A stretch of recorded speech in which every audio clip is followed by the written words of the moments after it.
ഹയാത്തിലൊരു ഇഫ്താർ പിടിച്ചാലോ. വാ ഉറക്കണോ കുഞ്ഞു ഉറക്കുക. നോമ്പ് തുറക്കുമ്പോഴത്തേക്ക് ഉണത്തണേ. ചിങ്കി നിനക്ക് നോമ്പില്ലടി.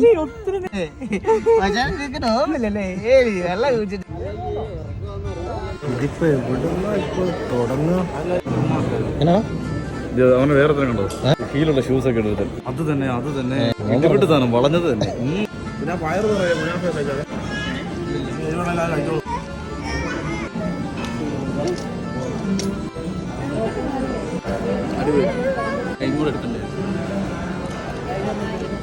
തനിക്ക് എന്നെ കഴിക്കണമെന്ന് ഇങ്ങനെ വേറെ സീനടിച്ചിരിക്കും. മട്ട സൂപ്പ് വേറെ സാധനം വന്നു. അല്ല അത് ഉന്നക്ക കപ്പയും കാന്താരി. ഇതാണ് മൊറോക്കൻ ബീഫ് സ്റ്റൂ. എന്താടാ ഇവിടെ ഒരു ആൾക്കൂട്ടം? ഇത് മുട്ട എന്ന് പറഞ്ഞു എടുത്താ, പക്ഷേ ഇത് ഇങ്ങനെ എടുത്തിട്ട് ഇതിനകത്ത് കൊഞ്ഞോ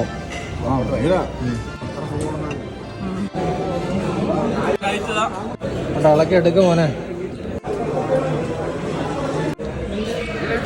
ഞാൻ മാത്രമേ എടുത്തുള്ളൂ. നിസ്കരിച്ചിട്ട് കഴിക്കാൻ ഓർത്തത്. മട്ടൻ ഹലീം അങ്ങനെയുണ്ട്. ഒരു ഡിഫറെന്റ് ആയിട്ടുള്ള ഫ്ലേവർ. ഈ ഹലീം ഞാൻ സ്പെഷ്യലി മിക്സ് ചെയ്താണ്. ലൈം ഇട്ടിട്ടുണ്ട്. ലൈം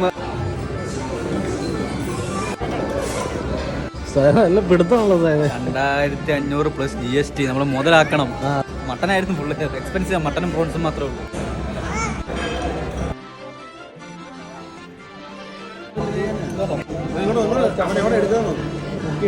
നല്ല കാന്താരി ചമ്മന്തി, നല്ല മീൻ വറുത്തത്, ഫിഷ് തവ, നല്ല കപ്പ.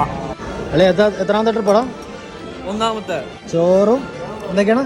മീൻകറി, പുളിശ്ശേരി, പച്ചച്ചമ്മന്തി, കിഴങ്ങ് പൊരിച്ചത്, ചമ്മന്തിപ്പൊടി, തേങ്ങാ ചമ്മന്തി, പൊതിഞ്ഞമ്മന്തി, അച്ചാറ്, ബീഫ് സ്റ്റൂ, പപ്പടം, മോരുകറി, മീൻകറി. എന്റെ തിന്ന് തീർന്നു. എന്നായിരുന്നു ഇത്? Mexican beef stew.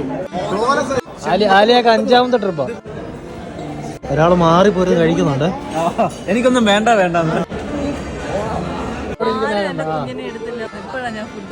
5ാമത്തെ ട്രിപ്പ്. എന്നാളിയാ മാറിയിരിക്കുന്നത്?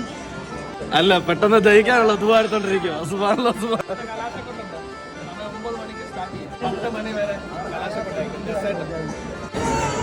എങ്ങനെയുണ്ട് ചേട്ടാ?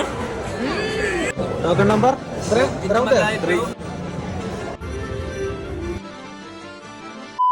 ഇത് മെക്സിക്കൻ ബീഫ് സ്റ്റൂ.